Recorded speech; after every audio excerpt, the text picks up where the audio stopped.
नमस्कार, मी अमृता आकाश. आरोग्यम धनसंपदामध्ये आपलं स्वागत. आरोग्यम धनसंपदामध्ये आज आपण कोविड नंतरची सांधेदुखी भाग 2 या विषयावर माहिती घेणार आहोत आणि आपल्याला मार्गदर्शन करण्यासाठी आपल्यासोबत आहेत डॉक्टर मंगेश प्रकाश देशपांडे. डॉक्टर, कार्यक्रमात आपलं स्वागत. धन्यवाद. विषयाला सुरुवात करण्याआधी सरांची आपण ओळख करून घेऊयात. डॉक्टर मंगेश प्रकाश देशपांडे हे MD आयुर्वेद असून गेल्या 20 वर्षांपासून डोंबिवलीत शुद्ध आयुर्वेदिक आणि पंचकर्माचे चिकित्सक म्हणून कार्यरत आहेत. ऑर्थोवेद हे डोंबिवलीतील पहिलं आयुर्वेदिक रुग्णालय गेली 7 वर्ष ते यशस्वीरित्या चालवत आहेत. शिवाजी पार्क दादर इथे स्वतंत्र आयुर्वेदिक चिकित्सा देखील ते करतायत. त्याचबरोबर पोस्ट व्हायरल ऑर्थोपॅथी, चिकनगुनियामध्ये पोस्ट नॅटल ऑर्थोपॅथी म्हणजेच प्रसूतीनंतर होणारा प्रसूतीवात यामध्ये आयुर्वेदिक चिकित्सेनं अनेक रुग्णांवर यशस्वी प्रयोग डॉक्टरांनी केलेत. टाचदुखी, फ्रोझन शोल्डर, टेनिस एल्बो यामध्ये बाह्य उपचार, अग्निकर्माचा आणि विध्वकर्माचा 5000हून अधिक रुग्णांवर डॉक्टरांनी यशस्वी प्रयोग केला असून आमवात, मणक्याचे विकार, स्पॉन्डिलिसिस, सायटिका यामध्ये 2000हून अधिक रुग्णांवर मर्मचिकित्सा, पंचकर्म चिकित्सा याचा यशस्वीरित्या प्रयोग डॉक्टरांनी केलाय. ब्राह्मण सभा वैद्यकीय समिती डोंबिवलीतर्फे वैद्यकीय आणि सामाजिक क्षेत्रात दिल्या जाणाऱ्या प्रतिष्ठेच्या बिश्गवर्य 2013 पुरस्कारानं डॉक्टरांना सन्मानित करण्यात आलंय. अनेक राष्ट्रीय, आंतरराष्ट्रीय सेमिनारमध्ये शोध प्रबंध प्रस्तुत करणं, आमंत्रित व्याख्याता म्हणून देखील डॉक्टरांनी काम केलेलं आहे. आयुर्वेद या विषयावर निवृत्त नागरिकांसाठी, औद्योगिक वसाहतींमध्ये, शाळा महाविद्यालयांमध्ये, पोलीस आणि आयुर्वेदिक विद्यार्थी यासाठी कार्यशाळा आणि व्याख्यानं आयोजन देखील डॉक्टर करत असतात. ऑर्थोवेद हे डोंबिवलीतील पहिलं आयुर्वेदिक रुग्णालय असून अस्थि, सांधे आणि मणक्याचे विकार, त्वचा विकार, वंध्यत्व, पोटाचे जुनाट आजार, जुनाट डोकेदुखी यासारख्या अनेक व्याधींवर यशस्वी आयुर्वेदिक उपचार डॉक्टरांकडून होतात. मूळव्याध, भगंदर यावर प्रभावी क्षारसूत्र चिकित्सा देखील केली जाते. त्याचबरोबर स्वच्छ, सुसज्ज 20 बेडचं रुग्णालय, 24 तास तज्ज्ञ वैद्य या ठिकाणी उपलब्ध आहेत. अत्याधुनिक पंचकर्म विभाग आणि ऑपरेशन थिएटर, रुग्णाला आयुर्वेदिक चिकित्सेसाठी ऍडमिट करण्याची सोय देखील डॉक्टरांच्या हॉस्पिटलमध्ये आहे. डॉक्टर, पहिल्या भागामध्ये देखील कोविड नंतरची परिस्थिती आणि सांध्यांचा होणारा त्रास याविषयी आपण बोललोच होतो. कोविड नंतरची जी वैद्यकीय परिस्थिती आहे किंवा वैद्यकीय जो व्यवसाय आहे यामध्ये सांधेदुखीचे जे रुग्ण येतात त्यांना कशा प्रकारे त्रास होतो, कोणकोणत्या प्रकारचा हा सांधेदुखीचा त्यांना त्रास होत असतो? अतिशय चांगला प्रश्न आहे. जसं अख्खं विश्व ढवळून निघालं ज्या कोविडमुळे, 2 वर्षाच्या लॉकडाऊन नंतर आत्ता कुठे जनजीवन सुरळीत होण्यासाठी सुरुवात झालेली आहे. या सगळ्यामध्ये आत्ता आम्ही वैद्यकीय व्यवसायामध्ये वेगवेगळे सांधेदुखीचे जे पेशंट बघतोय त्यामध्ये सगळ्यात जास्ती प्रमाणात आम्ही बघतोय ते म्हणजे avascular necrosis of head of femur. यामध्ये जो खुब्याचा सांधा किंवा वंशण संधी म्हटला जातो, हा सांधा खराब होतो, तिथला ब्लड सप्लाय कमी होतो आणि ते बोन किंवा ते हाड जे आहे ते आतून कुजायला लागतं आणि तो माणूस उभा राहताना त्याला त्रास होतो, दुखायला लागतं. त्याचबरोबर सध्या आणखीन एक प्रकारचे पेशंट आम्ही बघतोय ते म्हणजे शोल्डर जॉईंटचे. खांद्याचा जो सांधा आहे तो सुद्धा बऱ्याच वेळा जखडला जातो आणि फ्रोझन शोल्डर सारखी परिस्थिती दिसून येते. पूर्वी फ्रोझन शोल्डर आपण बघत होतो त्यावेळी बऱ्याच वेळा त्यांना डायबिटीस असायचा रुग्णांना, पण आत्ता पोस्ट कोविड सुद्धा खूप मोठ्या प्रमाणावर फ्रोझन शोल्डरचे पेशंट्स हे बघितले जातात, ज्यांच्यामध्ये त्यांचा हात वर जात नाही किंवा जखडलेपणा त्यामध्ये जास्त असतो. त्याबरोबर टिंगलिंग नमनेस म्हणजे मुंग्या येणं हे सुद्धा असतं. वर्क फ्रॉम होममुळे बऱ्याच वेळेला मानेच्या मणक्यांचे वेगवेगळे त्रास होतात किंवा त्यांची झीज जास्त प्रमाणात होते, तिथली गादी सरकते. त्याचबरोबर फ्रोझन शोल्डर हे जर असेल तर खांदा दुखणं, अप्पर आर्म म्हणजे हा वरचा भाग दुखणं आणि त्याबरोबरच बोटापर्यंत, हाताच्या दोन्ही बोटांपर्यंत मुंग्या येत राहणं हे यामध्ये जास्त प्रमाणात दिसून येतं. याचबरोबर गुडघेदुखीचे सुद्धा रुग्ण बऱ्याच प्रमाणात वाढलेले आहेत, ज्यांच्यामध्ये सूज कमी दिसते परंतु खूप मोठ्या प्रमाणावर दुखणं हे दिसून येतं. ऑस्टिओआर्थरायटिस जर असेल, केवळ सांधेदुखी, तर फक्त चालल्यानंतर, धावल्यानंतर, जिने चढ केल्यानंतरच दुखते. परंतु पोस्ट कोविड आम्ही जेव्हा पेशंट बघतोय तेव्हा या पेशंटला नुसतं बसलेलं असताना सुद्धा त्यांचे सांधे दुखतायत.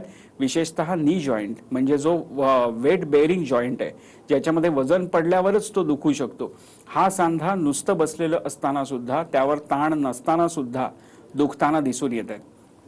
अँकल जॉईंटचे सुद्धा वेगवेगळे त्या दुखीचे सुद्धा वेगवेगळे रुग्ण सध्या आम्हाला मोठ्या प्रमाणावर बघायला मिळतात। यामध्ये केवळ गुडघ्याची झीज नाहीये मित्रांनो, त्याबरोबर व्हायरसच्या अटॅक नंतर जे शरीरातल्या धातूंची क्षती होते ती जर व्यवस्थित आपण ट्रीट केलेली नसेल तर त्यामुळे सुद्धा वेगवेगळे सांधेदुखीचे रुग्ण आत्ता दिसून येत आहेत। याबरोबरच जर त्या वेळी केलेल्या चिकित्सेमध्ये काही औषधांचा अनावश्यक वापर किंवा अतिवापर जर झालेला असेल, विशेषतः स्टिरॉइड्सचा अतिवापर झाल्यामुळे वेगवेगळ्या प्रकारची सांधेदुखी, ऑस्टिओपोरोसिस म्हणजे अस्थि सौशिर्य, हाडांची घनता कमी होणं आणि ब्लड सप्लाय अवॅस्क्युलर नेक्रोसिस सारखे जे पेशंट आपल्याला बघायला मिळतात त्याची ही प्रधान कारणं आपल्याला आता दिसून येत आहेत। कोविड नंतरची परिस्थिती तुम्ही सांगतायत की कशा पद्धतीने आपल्या शरीरावर वेगवेगळे परिणाम झालेले आहेत, तर कोविड नंतर सांधेदुखीची काही कारणं किंवा आयुर्वेदामध्ये देखील काही वैशिष्ट्यपूर्ण कारणं सापडतात का आपल्याला? होय, याच्यामध्ये कोविड नंतरचा जर भाग बघितला आपण तर मुख्यतः व्हायरल इन्फेक्शन नंतर खूप मोठ्या प्रमाणावर सांधेदुखीचे पेशंट आपल्याला दिसतात। पोस्ट व्हायरल आर्थ्रोपॅथी हा एक कॉमन भाग आहे। आपल्या सर्वांनाच चिकनगुनिया माहिती असेल, त्याच पद्धतीने पोस्ट व्हायरल आर्थ्रोपॅथीच्या केसेसमध्ये पोस्ट कोविड आर्थ्रोपॅथी सुद्धा दिसून येते आहे, ज्यामध्ये खूप प्रमाणात पेशंटला सांधेदुखी ही दिसते। मणक्यांचे वेगवेगळे आजारही, विशेषतः झीज ही सुद्धा त्यामध्ये दिसून येते। व्हायरल इन्फेक्शन बरोबरच मगाशी मी सांगितलं तसं कॉर्टिकोस्टेरॉइड्सचा अतिरिक्त वापर, वेगवेगळ्या हॉर्मोन्सचा वापर जर गायनेकॉलॉजिकल डिसऑर्डर्समध्ये केला जात असेल स्त्री रुग्णांना विशेषतः, तरी सुद्धा त्याचे दुष्परिणाम आत्ता होताना दिसून येत आहेत। याबरोबर आणखीन एक महत्त्वाचा फॅक्टर येतो तो म्हणजे स्ट्रेस। खूप नैराश्य, चिडचिड या पद्धतीचं जर वातावरण घरात किंवा त्या माणसांमध्ये असेल, आजूबाजूच्या लोकांमध्ये असेल, तरी सुद्धा ताण वाढून, मनावरचा ताण वाढून लोकांना सांधेदुखीमध्ये प्रचंड प्रमाणात वाढ होताना दिसते। मॉर्निंग स्टिफनेस, सकाळी उठल्यावर जखडलेपणा हा खूप मोठ्या प्रमाणात दिसून येतोय आणि कुठलीही गोष्ट पटकन सहन न होणं हे याच्यामध्ये प्रधान लक्षण दिसून येतं। किमोथेरपी मध्ये सुद्धा, पोस्ट किमोथेरपी मध्ये सुद्धा आपल्याला अशा प्रकारची सांधेदुखी, विशेषतः जे अवॅस्क्युलर नेक्रोसिस सारखे व्याधी आहेत ते दिसून येतात। मागच्याच वेळी मी सांगितलं होतं ते मी पुन्हा मुद्दाम इथे अधोरेखित करून सांगतो, ते म्हणजे काही आयुर्वेदिक औषधांमुळे सुद्धा हे होऊ शकतं अवॅस्क्युलर नेक्रोसिस। उदाहरणार्थ, जर चांगल्या प्रतीची आयुर्वेदिक औषधं बनवली नसतील आणि ज्या औषधांमध्ये आर्सेनिक असतं त्याचं जर शुद्धी नीट झालेली नसेल आणि हलक्या दर्जाची औषधं, मान्यताप्राप्त औषधं आपण वापरलेली नसतील, तरी सुद्धा आपल्याला अवॅस्क्युलर नेक्रोसिस होऊ शकतो। म्हणूनच शिकलेल्या योग्य चांगल्या वैद्यांकडे जाऊन चांगल्या दर्जाची, चांगल्या कंपन्यांची औषधं घेऊन आपण रोगमुक्ती करावी। अन्यथा आयुर्वेदिक चिकित्सेत साईड इफेक्ट नाही हे धादांत खोटं आहे। आयुर्वेदिक चिकित्सेत सुद्धा तुम्हाला साईड इफेक्ट होऊ शकतात आणि चुकीची औषधं घेऊन सुद्धा आपल्याला त्याचे साईड इफेक्ट दिसू शकतात। म्हणूनच शिकलेल्या तज्ञ वैद्यांकडे औषधं घ्यावीत। अगदीच। आणि लॉकडाऊनमुळे देखील अवॅस्क्युलर नेक्रोसिसचे रुग्ण कुठेतरी वाढताना दिसतात, तर याचा प्रादुर्भाव किंवा नेमकं कोणत्या वयोगटातल्या लोकांना याचा त्रास अधिक होताना दिसतो? आता वर्क फ्रॉम होम आपण बघतोय, आपली मुलं सुद्धा घरी आहेत सगळी आणि ती गेली 2 वर्ष सकाळी 8 ते 12 किंवा दुपारी 12 ते 2, 4 अशी सलग बिचारी बसलेली असतात। त्यांचा स्क्रीन टाइमही वाढलेला आहे आणि हे करत असताना कोणालाच याची कल्पना नव्हती, त्यामुळे कोणाची यात चूक नाही, परंतु हे करत असताना बसण्याची चुकीची पद्धत, जर व्यवस्थित ताठ आपण खुर्चीवर बसत नसू, सोफ्यावर गादीवर लोळत आपण बसत असू, मध्येच जमिनीवर अतिरिक्त पाणी पित असू किंवा पाणीच पित नसू, व्यायामच करत नसू, हालचालच कमी होत असेल, बाहेर जाऊन थोडा तरी सूर्यप्रकाश आपल्याला मिळत नसेल, अशा अनेक गोष्टी असतील, हे लॉकडाऊनचे सगळे तोटे आहेत। हे जर आपल्या जीवनशैलीमध्ये इन्क्लुडेड असतील तर लक्षात घ्या मित्रांनो, आपल्याला सांधेदुखी होणं हे अटळ आहे। त्यामुळे आजच लगेच व्यायामाला सुरुवात करा। सातत्य व्यायामामध्ये आवश्यक आहे, ना की रोज आज एकदम सुरुवात केली आणि 108 सूर्यनमस्कार घातले नव्हे। व्यायामात सातत्य आणि ताल या 2 गोष्टी महत्त्वाच्या आहेत। हळू करा, सातत्याने करा, रोज करा, कुठल्याही दिवशी त्याला सुट्टी घेऊ नका। व्यायामांमध्ये बदल करा विचारून, हे आवश्यक ठरेल। जसं तुम्ही सांगितलं की सांधेदुखी किंवा इतर त्रास आपल्याला व्हायला सुरुवात झालेली आहे, वेळीच डॉक्टरांकडे जाणं तितकंच गरजेचं आहे आणि असे असंख्य रुग्ण आहेत जे आपल्याकडे येतात आणि उपचार घेतात. त्यातीलच एक रुग्ण आहे, आपण त्याचा देखील अनुभव पाहूयात. माझ्या राईट शोल्डर आणि हातामध्ये continuous work from home facility ऑफिसने दिल्यामुळे त्रास होत होता. मी बँकेत ॲज अ AVP काम करते आणि कंटिन्युअस वर्क प्रेशरमुळे मला हा त्रास फारच जाणवत होता. तर मी काही डॉक्टर्सना कन्सल्ट केलं, त्यांनी मला पेन किलर्स दिले. तर त्या ट्रीटमेंटमुळे मला फक्त तात्पुरता फायदा झाला, परमनंटली रिझॉल्युशन काही मिळालं नाही. माझ्या सासूबाईंना वर्टिगोचा त्रास आहे आणि ते डॉक्टर मंगेश देशपांडेंकडे त्यांची ट्रीटमेंट चालू होती आणि त्यांना त्या ट्रीटमेंटचा बराच फायदा झाला. त्यामुळे मी सुद्धा डॉक्टर देशपांडेंना अप्रोच केलं आणि गेल्या 1 आठवड्यापासून माझी ऑर्थोवेद हॉस्पिटलमध्ये ट्रीटमेंट चालू आहे. डॉक्टरांनी माझ्या रोगाचं निदान केलं आणि काही ट्रीटमेंट सजेस्ट केल्या आणि त्या ट्रीटमेंट्समुळे मला बऱ्यापैकी फायदा झालाय. मला हाताला पण आराम मिळालाय आणि ही ट्रीटमेंट संपल्यावरती ते मला काही डाएट प्लॅन सजेस्ट करतील, काही एक्सरसाइज सजेस्ट करतील. त्यामुळे मी डॉक्टर मंगेश देशपांडेंचे मनापासून आभार मानते. आत्ताच डॉक्टर आपण अनुभव बघितला की आधी होणारा त्रास आणि त्यानंतर आयुर्वेदिक उपचार केले आणि त्यांना आता किती बरं वाटतंय किंवा त्यांचा संपूर्ण अनुभव आपण ऐकला. अनेकदा आयुर्वेदिक उपचारांबद्दल बोलत असताना पंचकर्माचा उल्लेख होतो. तर नक्की पंचकर्म कोणाकडून करायला हवं, त्याला साधारण किती खर्च येतो आणि सांधेदुखीचा ज्यांना त्रास आहे त्यांनी जर पंचकर्म केलं तर त्या व्याधीवर पंचकर्म हे तितकंच प्रभावी ठरू शकेल का? हा अतिशय चांगला आणि महत्त्वाचा प्रश्न आहे. सगळ्यात आधी लक्षात घ्या, ऑर्थोवेद हॉस्पिटल आम्ही सुरू केलं तेव्हाचे आमचे अनुभव आणि आता 7 वर्षानंतर मला सांगायला अतिशय आनंद होतोय की ज्यांना सर्जरी सांगितली होती, ऑपरेशन सांगितलं होतं, असे 500च्या वर रुग्ण आमचे झालेले असतील, विशेषतः कंबर दुखीच्या मणक्यांचे विकार असलेले. या 500 पैकी फक्त 23-24 पेशंट्सनाच सर्जरी करावी लागली. इतका कमी रेशो आहे. त्यामुळे आपली सर्जरी टळू शकते आणि याचा आमच्याकडे 3-3, 4-4 वर्ष आम्ही या पेशंटचे फॉलोअप घेत आहोत.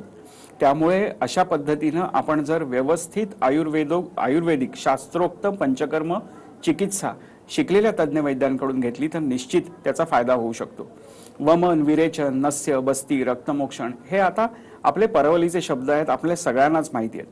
वमन म्हणजे आपण उलटीचं औषध देतो, विरेचन जुलाबाचं औषध देतो, बस्ती म्हणजे गुदद्वारा वाटे संडासच्या जागेवाटे दिले जाणारे तेल, काढे किंवा सिद्ध दुधाचे बस्ती हे दिले जातात. तिक्त क्षीर बस्ती हा त्यातला एक महत्त्वाचा भाग आहे. तिक्त म्हणजे कडू, क्षीर म्हणजे दूध. यांनी सिद्ध केलेला बस्ती हा अस्थिपोषक आहे. उत्तम हाडं आणि सांधेदुखीवरचा चांगला परिणामकारक असा उपाय आहे. नस्य, नाकात औषध घालणं हे सर्वायकल स्पॉन्डिलायटिससाठी फार महत्त्वाचं आहे. रक्तमोक्षण आम्ही खूप मोठ्या प्रमाणावर वापरतो, ज्याच्यात जलौकवचरण म्हणजे जळवा सुद्धा वापरतो. तसंच शिरेवाटे दूषित रक्त काढून टाकण्याची एक विशिष्ट पद्धत आयुर्वेदामध्ये सांगितलेली आहे. या सगळ्या गोष्टी सांधेदुखीमध्ये फार छान काम करतात, पण तज्ज्ञ वैद्यांकडून त्याचा अनुभव घ्या. दुसरं, यामध्ये तैलधारा, धान्याम्लधारा किंवा कषायधारा अशा वेगवेगळ्या धारा सुद्धा म्हणजे तेलाची धार धरली जाते. औषधी तेल हे दुखऱ्या गुडघ्यावर, मणक्यांवर त्याची धार धरली जाते आणि ही धार धरल्यानंतर तुम्हाला 3, 5, 8 दिवसांनी हा जखडलेपणा एकदम कमी होताना दिसून येतोच.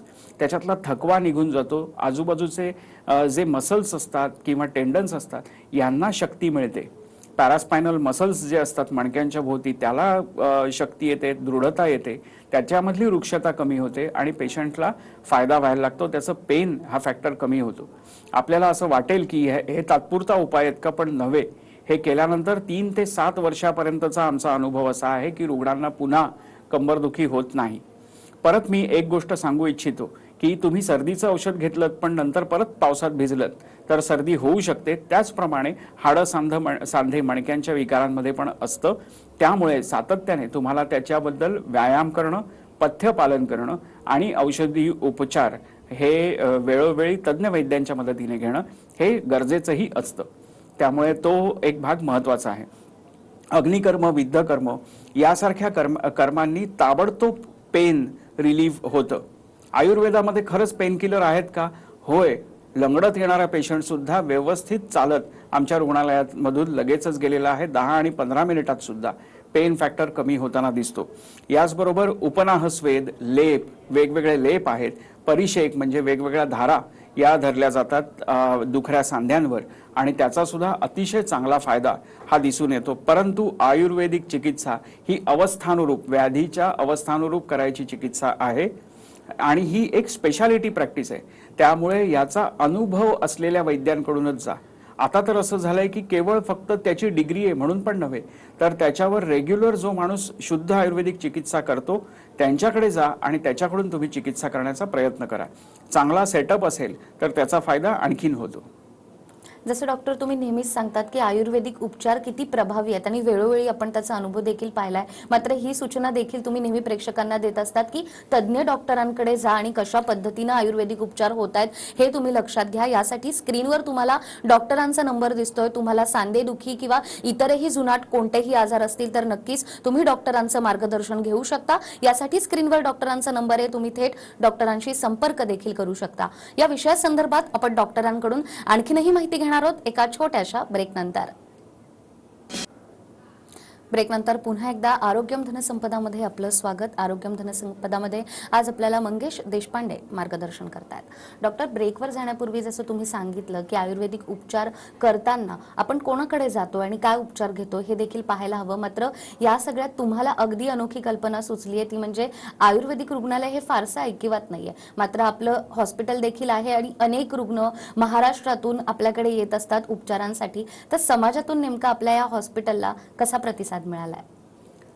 आयुर्वेदिक रुग्णालय ही एक अभिनव संकल्पना होती. कारण कल्याण डोंबिवलीमध्ये अनेक वेगवेगळ्या पद्धतीची नर्सिंग होम्स आहेत, वेगवेगळी चांगली चांगली हॉस्पिटल्स पण आहेत, परंतु आयुर्वेदिक रुग्णालय इथे नव्हतं. मग एखादा दम्याचा पेशंट असेल ज्याला अचानक दमा लागला, खूप जोरात कंबरदुखी अचानक रात्री 2 वाजता सुरू झाली, तर रुग्णांनी काय करावं? त्यावेळी तर दवाखाने बंद असतात. अशा वेळीच जर एखादं सुसज्ज हॉस्पिटल असेल जिथे संपूर्ण आयुर्वेदिक चिकित्सेने आपण हे कमी करत असू, तर ही संकल्पना डोक्यात घेऊनच आम्ही आयुर्वेदिक रुग्णालय सुरू करण्याचा विचार केला आणि आता हे 20 बेडचं हॉस्पिटल आहे. हे करत असताना doctor Jayant Gokhale orthopaedic surgeon आहेत, त्यांनी आम्हाला अतिशय मोलाचं मार्गदर्शन केलं आणि त्यांनी मोटिवेट सुद्धा केलं. त्यांच्या सहकार्यामुळे किंवा त्यांनी आम्हाला जे मार्गदर्शन केलं, प्रेरणा दिली, यामुळे आम्ही हे एक हॉस्पिटल सुरू करू शकलो. 20 बेडच्या हॉस्पिटलमध्ये सुरुवातीला असं वाटलं की याला रिस्पॉन्स मिळेल की नाही. खरं तर एखाद्या वैद्याने किंवा डॉक्टरने आपल्या हॉस्पिटलला रिस्पॉन्स मिळेल की नाही हे म्हणणंच चुकीचं आहे, परंतु तरीसुद्धा अशी रुग्णसेवा आपण देत असताना याचा लाभ नक्की लोकांना होऊ शकतो का, असा आम्ही विचार करत असतानाच केरळला जाणाऱ्या अनेक लोक, पंचकर्मासाठी जाणारे अनेक लोक डोंबिवलीच्या वेशीवर थांबू लागले आणि ते आयुर्वेदिक पंचकर्माचा लाभ आमच्याकडे घेऊ लागले. हा पहिला भाग. दुसरं, इथे वेगवेगळ्या आयुर्वेदिक पद्धतीने हँडल केल्या जाणाऱ्या इमर्जन्सीज होत्यात, ज्याच्यामध्ये ॲक्यूट लंबॅगो म्हणजे एक प्रकारची कंबरदुखी आहे, कंबर लचकणं हा जो प्रकार आहे तो आहे, दम्याचे विविध रुग्ण यांना आम्ही ट्रीटमेंट द्यायला लागलो. 24 तास यासाठी आमच्यापैकी एक वैद्य, डॉक्टर तज्ज्ञ वैद्य जो MD झालेला आहे, तो इथे अवेलेबल राहायला लागला आणि त्यानंतर खूप चांगल्या पद्धतीने पेशंटचा रिस्पॉन्स आम्हाला मिळायला लागला. गेल्या 7 वर्षात आम्ही अनेक वेगवेगळ्या पद्धतीचे केसेस केल्या, ज्याच्यामध्ये सांधेदुखीच्या रुग्णांचा खूप मोठा सहभाग आहे. आयुष तर्फे आम्हाला त्यानंतर अतिशय चांगल्या पद्धतीने म्हणजे मेडिक्लेमची सुविधा सुद्धा होऊ लागली. मेडिक्लेमच्या सुविधेमुळे लोकांना खूप फायदा व्हायला लागला. जे लोक वर्षानुवर्ष मेडिक्लेमसाठी हप्ते भरतायत त्यांना योग्य पद्धतीनं त्यांचे पैसे, हक्काचे पैसे जर मिळायला लागले तर माणसं योग्य उपचार घेण्यासाठी धजावतील, पुढे येतील आणि त्याचा फायदा होऊ शकतो. ह्या सगळ्या गोष्टींनी आम्ही हॉस्पिटलमध्ये खूप आनंदी आहोत, समाधानी आहोत. वेगवेगळे पेशंट आयुर्वेदाच्या मार्फत करत असताना आम्हाला चांगले अनुभवही येत आहेत. बरीचशी ऑपरेशन्स विशेषतः गुडघेदुखीशी संबंधित किंवा स्पाईनशी संदर्भित, मणक्यांशी संदर्भात असलेली टाळताही येत आहेत. हे यामधलं आनंदाचा भाग असा मी मानतो. याबरोबरच फिजिओथेरपीचा सुद्धा आम्हाला अतिशय चांगला फायदा होतो. अगदीच. आणि ऑर्थोवेदच्या जर स्पेशालिटीज सांगायच्या झाल्या तर अगदी थोडक्यात काय सांगाल? ऑर्थोवेदमध्ये हाडं, सांधे, मणक्यांच्या वेगवेगळ्या सांध्यांच्या रुग्णांबरोबरच आणखीन पाईल्स फिशर फिस्टुला म्हणजे मूळव्याध बगंदर यावर अतिशय चांगले उपचार होतात. डॉक्टर ऋषिकेश नागवेकर जे MS आहेत आयुर्वेदामध्ये ते यावर उपाय करतात आणि मी तुम्हाला खात्रीपूर्वक सांगतो बगंदरावर आयुर्वेदिक चिकित्सा अतिशय चांगली फलद्रूप होते. स्किन वेगवेगळ्या जुनाट त्वचा रोगांसाठी विचर्चिका आहे, एक्झिमा आहे, सोरियासिस आहे यासारख्या दुर्धर आजारांसाठी अतिशय चांगल्या पद्धतीने ट्रीटमेंट डॉक्टर चिंतन सांगाणी हे देत आहेत. त्यांचं पण MD झालेलं आहे आणि ते याबरोबरच केसांचे वेगवेगळे विकार हेअर क्लिनिक आमच्याकडे वेगळं चालतं. संपूर्ण आयुर्वेदिक चिकित्सेने या केसांचे वेगवेगळे व्याधी आम्ही दूर केलेले आहेत आणि केसांच्या वेगवेगळ्या गळण्यासकट लवकर पांढरे होण्यासकट अनेक समस्या यातून मार्ग आम्ही काढलेले आहेत. खूप रुग्णांना याचा फायदा होतो. त्याचबरोबर इन्फर्टिलिटी मध्ये सुद्धा मूल न होणं यासाठी सुद्धा आयुर्वेदिक पंचकर्माची अतिशय चांगली चिकित्सा ही आहे. डॉक्टर संकल्प घरत यांच्यातर्फे ही दिली जाते. मायग्रेनमध्ये जुनाट डोकेदुखी आहे, सर्दी आहे यासारख्या वेगवेगळ्या व्याधींबद्दल तुम्ही सांगतात आणि एकाच छताखाली ऑर्थोवेदमध्ये ह्या सगळ्या व्याधींवर उपचार होतात आणि त्याची अतिशय महत्त्वाची माहिती आज तुम्ही आम्हाला दिलीत. आपले खूप खूप आभार. धन्यवाद. त्याचबरोबर आरोग्यम धनसंपदामध्ये वेळ झाली आहे इथेच थांबण्याची. पुन्हा भेटूया एका नव्या विषयासह. तोपर्यंत नमस्कार.